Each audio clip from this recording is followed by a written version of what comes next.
En el siguiente video analizamos sistemas que están en equilibrio y sistemas que no están en equilibrio. Vamos a considerar un bloque de masa m apoyado sobre un plano inclinado.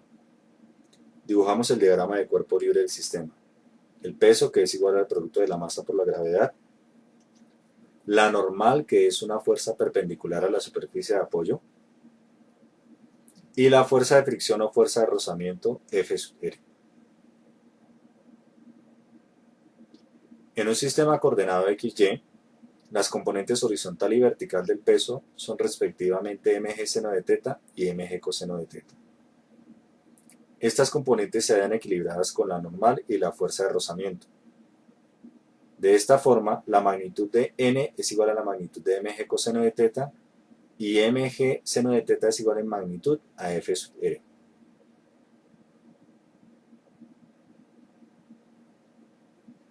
A continuación podemos apreciar tres diagramas donde no se cumplen las condiciones de equilibrio. En el diagrama número 1, la fuerza de rozamiento es muy pequeña en relación a mg seno de teta.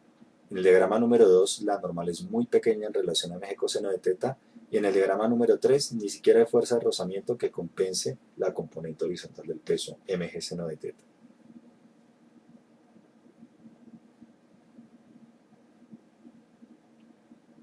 Entonces, como ya se dijo anteriormente, si la sumatoria de fuerzas en el eje X y en el eje Y es igual a 0, se cumplen las condiciones de equilibrio. Es decir, si mg seno de teta menos f sub r es igual a 0 y n menos mg coseno de teta es igual a 0, las condiciones de equilibrio están dadas. Condiciones de equilibrio estático o cinético, según el bloque esté en reposo o en movimiento con velocidad constante.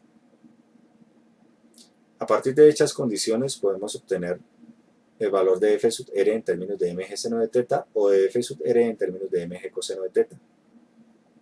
Y a partir de estas dos expresiones podemos obtener la relación que existe entre el coeficiente de rozamiento estático y el ángulo de inclinación máximo en el cual podemos tener un plano inclinado para que el bloque permanezca en reposo. Por ejemplo, para un ángulo de 20 grados, el coeficiente de rozamiento estático para que el bloque permanezca en reposo es de 0,364, mientras que para un ángulo de 45 grados el coeficiente de rozamiento estático necesario para que el bloque esté en reposo es de 1. Obviamente, a mayor ángulo de inclinación, el coeficiente de rozamiento estático tiene que ser mayor. Si no se cumpliera esto, el bloque no permanecería en reposo sobre la superficie. Igualmente podemos obtener la relación que existe entre el ángulo de inclinación máximo en términos del coeficiente de rozamiento estático. Es decir, el ángulo de inclinación máximo en el cual podemos tener el bloque apoyado sobre el plano inclinado es igual a arco tangente de mu sub s. Es decir, si tenemos un coeficiente de rozamiento estático dado, como mu sub s igual a 1,0, el ángulo de inclinación máximo en el cual podemos tener el bloque apoyado sobre el plano es de 45 grados, mientras que si tenemos un coeficiente de rozamiento estático menor, por ejemplo igual a 0,14, el ángulo de inclinación máximo necesariamente también va a ser menor, tal y como ocurre en los ejemplos que se desarrollaron con rozamiento, donde se tenían en cuenta superficies como la goma y el concreto, o la madera encerada y la nieve húmeda.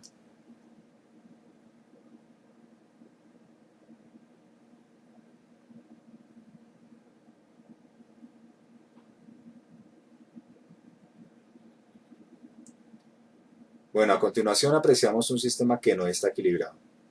Aun cuando la normal es igual al peso, la fuerza aplicada en la dirección de movimiento, representada por la flecha roja, es una fuerza que no está compensada por fuerza alguna horizontalmente.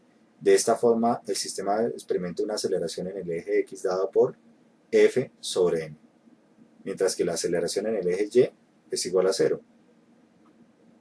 Si tenemos en cuenta el análisis que acabamos de realizar y lo aplicamos a nuestro caso de bloque apoyado sobre el plano inclinado, tenemos que mientras que la fuerza de rozamiento está equilibrada con la componente horizontal del peso, el sistema está en equilibrio.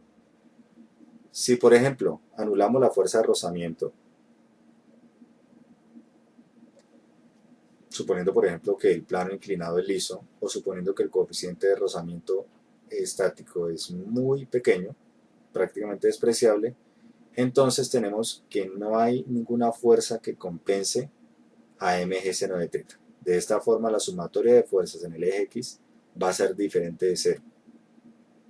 Si la sumatoria de fuerzas en el eje X es diferente de cero, entonces tiene que ser igual al producto de la masa por la aceleración en el eje X. Si despejamos entonces la aceleración en el eje X va a ser igual a g seno de teta. Esto significa que el bloque desliza hacia abajo con aceleración uniforme igual a g seno de teta.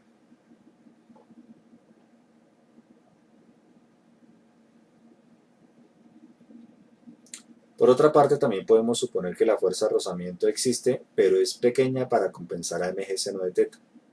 En este caso, mg seno de teta menos f sub r es diferente de cero. Como la sumatoria de fuerzas en el eje X es diferente de cero, tenemos entonces que tiene que ser igual a la masa por la aceleración en el eje X. De esta forma, la aceleración en el eje X va a ser igual a mg seno de teta menos f sub r, todo eso sobre m.